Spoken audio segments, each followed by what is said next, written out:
सकते हैं। सोनप्रयाग से गौरीकुंड के लिए वहीं पर प्राइवेट टैक्सी चलती है जो कि 50 रुपए का चार्ज लेती है सोनप्रयाग से गौरीकुंड के लिए। अगर दूरी की बात करें तो सोनप्रयाग से गौरीकुंड की लगभग 5 किलोमीटर के आसपास है। तो आप सुबह सुबह 3 से 4 बजे लाइन में लग जाइए। टैक्सी के लिए लंबी लाइन लगती है अगर आप पीक सीजन में जाते हैं तो। अगर आप सितंबर अक्टूबर में जा रहे हैं तो 15 से 20 मिनट में टैक्सी की सुविधा उपलब्ध हो जाती है। तो दोस्तों हम पहुंच चुके हैं। गौरीकुंड में गौरी माता का मंदिर बना हुआ है जहां आपको दर्शन कर लेने हैं। यहीं पर कुंड भी बना हुआ है जिसका पानी हमेशा गर्म रहता है। अगर आप चाहें तो इसमें स्नान भी कर सकते हैं। यहीं से केदारनाथ मंदिर के लिए पैदल यात्रा की शुरुआत होती है। जो भक्त पैदल यात्रा नहीं कर सकते उनके लिए यहाँ पर घोड़े, खच्चर, पालकी की व्यवस्था भी है। अगर आप गौरीकुंड से केदारनाथ बेस कैंप खच्चर से जाना चाहते हैं तो उसके लिए आपका 2300 रुपए के आसपास का खर्च पड़ता है। अगर आप वापस आते हैं केदारनाथ बेस कैंप से गौरीकुंड तो उसके लिए आपको 1500 रुपए खच्चर का चार्ज देना पड़ता है। इसके अलावा आप पालकी से जाना चाहते हैं तो पालकी में आपको 5000 से लेकर 7000 रुपए के आसपास का खर्च देना पड़ता है। और हमारी पैदल यात्रा शुरू हो जाती है केदारनाथ के लिए। शुरू के 5 किलोमीटर पैदल यात्रा करने के बाद हम पहुंच जाएंगे भीमबल्ली। भीमबल्ली से केदारनाथ मंदिर की दूरी लगभग 12 किलोमीटर रह जाती है। भीमबल्ली दोस्तों वो स्थान है जहां से आपको बहुत ज्यादा हैवी चढ़ाई देखने को मिलेगी। दोस्तों एक पुल पार करना है और पुल के बाद आपकी जो बची हुई यात्रा रहेगी वो यात्रा इतनी दुर्लभ रहेगी, आपकी सांस बहुत ज्यादा फूलेगी। आप 100-200 मीटर से ज्यादा एक सांस में नहीं चल पाएंगे। चलिए आगे का सीन आपको और भी दिखाता हूँ। तो दोस्तों आगे आप जैसे ही चलेंगे तो आपको भीमबल्ली से थोड़ा सा पहले GMVN का रेस्टोरेंट मिलेगा। अगर आप भोजन करना चाहते हैं तो आप वहाँ ठहर कर भोजन भी कर सकते हैं। तो दोस्तों जगह जगह पर वहाँ आपको नींबू पानी, चाय की व्यवस्था, वॉशरूम की व्यवस्था, पानी पीने की व्यवस्था, हर प्रकार की व्यवस्था मिलेगी। इवन आपको वहाँ पर RO का गर्म पानी भी मिलेगा अगर आप गर्म पानी पीना चाहते हैं।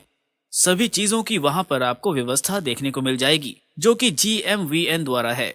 तो दोस्तों जैसे जैसे आप अपनी चढ़ाई करते रहेंगे वैसे ही आपको प्रकृति सौंदर्य बहुत ही ज्यादा देखने को मिलेगी।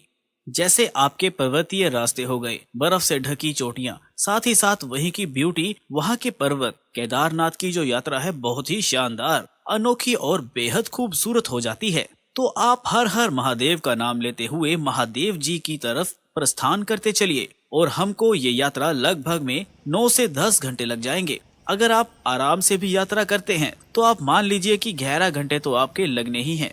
दोस्तों सबसे बड़ा प्रश्न मन में ये आता है कि केदारनाथ में ऊपर सटे की क्या व्यवस्था है।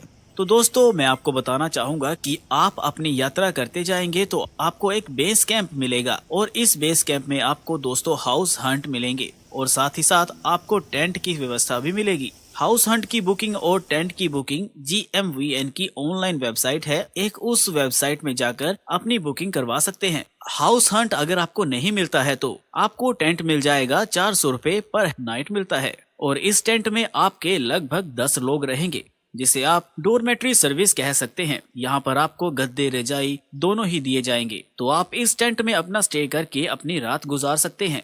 अगर आपकी बुकिंग नहीं हो पाई है अगर होटल में, तो वही बात अगर की जाए प्राइवेट होटल्स भी बहुत ही लिमिटेड हैं जिसकी जानकारी आपको मैं आगे वीडियो में दूंगा। दोस्तों मंदिर से ठीक आधे किलोमीटर पहले आपका पड़ता है हेलीपैड। इस हेलीपैड में आपकी जो गुप्त काशी, सिरसी, फाटा ये सबसे जो उड़ान भरती है हेलीकॉप्टर वो इसी हेलीपैड पे आके उतरती है। इस हेलीपैड में उतरने के बाद जो यहाँ यात्री उतरते हैं वो इस लाइन में लगकर महादेव के दर्शन करते हैं। हेलीकॉप्टर की जिसकी बुकिंग होती है दोस्तों उनको दर्शन करने का टाइम काफी कम दिया जाता है। तो यहाँ पर 1 by 1 हेलीकॉप्टर आते हैं, यहाँ सवारी को उतारते हैं और उन सवारी को उतार कर वापिस गुप्तकाशी लेकर जाते हैं। कहने का मतलब ये है कि कंटिन्यूसली हेलीकॉप्टर सर्विस चलती रहती है और यहाँ पर भक्तों को लेकर छोड़ा जाता है। तो दोस्तों ये है हमारे महादेव का मंदिर प्रांगण जिसका हम बेसब्री से इंतजार कर रहे थे। काफी मुश्किल के बाद महादेव की मंदिर के दर्शन हुए और हम लाइन में लगकर दर्शन अवश्य करेंगे। लेकिन पहले हर हर महादेव का जोर से कमेंट सेक्शन में नारे लगा दीजिए।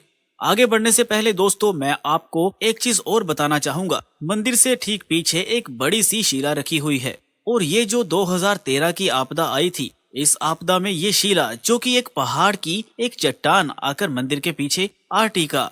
जिसे पानी के हिस्से 2 भागों में बट गए और मंदिर को किसी भी तरह की हानि नहीं हुई थी।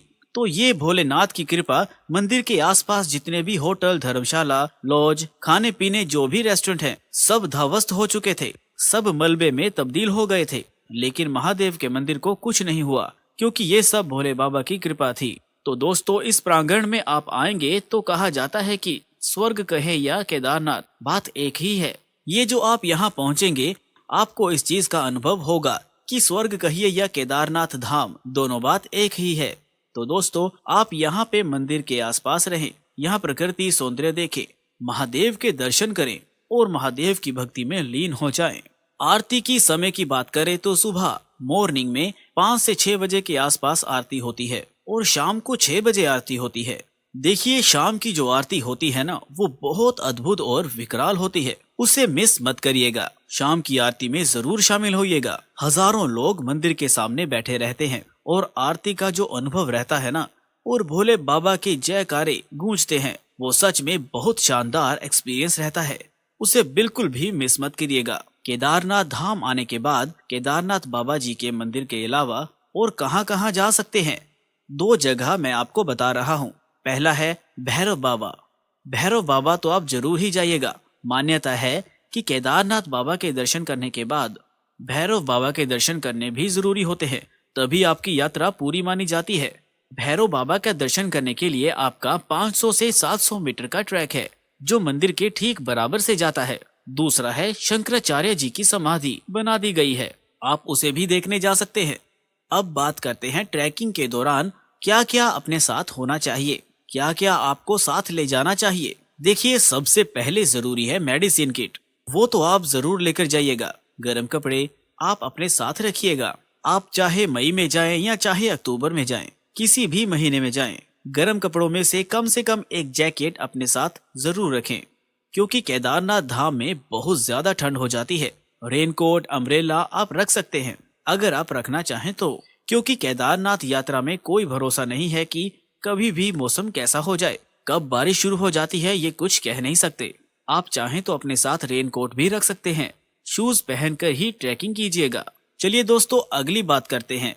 अगर आप महादेव के प्रांगण में हैं और प्राइवेट होटल में आपकी बुकिंग नहीं हुई, तो आप खाने पीने का क्या बंदोबस्त करेंगे? दोस्तों, जहां पर हेलीपैड है वहां थोड़ा सा आगे आपको अन्नपूर्णा रेस्टोरेंट देखने को मिलेगा। इस अन्नपूर्णा रेस्टोरेंट में आप अपने भोजन की व्यवस्था कर सकते हैं। 250 रुपए थाली होती है। थाली में आराम से भरपेट खाना मिल जाएगा, तो आप अपना भोजन कर सकते हैं। अगर आपको यहाँ नहीं करना है तो वहाँ पर 2-4 होटल और भी हैं जो कि प्राइवेट है, तो वह होटल पर भी जाकर आप खाना पीने का बंदोबस्त कर सकते हैं। तो दोस्तों, आप महादेव के दर्शन कीजिए और अपनी यात्रा पुनः वापस कर दीजिए गौरीकुंड के लिए। तो दोस्तों, ये थी केदारनाथ की एक संपूर्ण जानकारी। लास्ट बात करते हैं दोस्तों, इस यात्रा करने के लिए मुझे कितने दिन लग गए। दोस्तों, अगर मैं 3 नाइट और 4 डेज की बात करूं तो दोस्तों मान के चलिए कि आपके केदारनाथ दर्शन के लिए जो एक आदमी का खर्चा लगेगा वो लगभग 5 से 6 हजार लगेगा और आप महादेव के दर्शन कर लेंगे। तो दोस्तों, ये थी केदारनाथ यात्रा की संपूर्ण जानकारी। इसके बाद भी अगर आपको कोई डाउट है, अगर आपके मन में कोई विचार है, कोई संशय है, तो आप कमेंट सेक्शन में जरूर पूछिए। अदरवाइज आप चाहे तो हमारे इंस्टा आईडी पर विजिट कर सकते हैं। जो भी आपके प्रश्न है वो पूछिएगा, डेफिनेटली आपको मेरी टीम के द्वारा रिप्लाई दिया जाएगा। आज की वीडियो में दोस्तों इतना ही। मिलते हैं एक नई वीडियो में एक नई यात्रा के साथ, एक नए जोश के साथ। तब तक के लिए धन्यवाद। मिलते हैं एक नई वीडियो में एक नई यात्रा के साथ और एक नए जोश के साथ। तब तक के लिए धन्यवाद। आपकी यात्रा मंगलमय हो।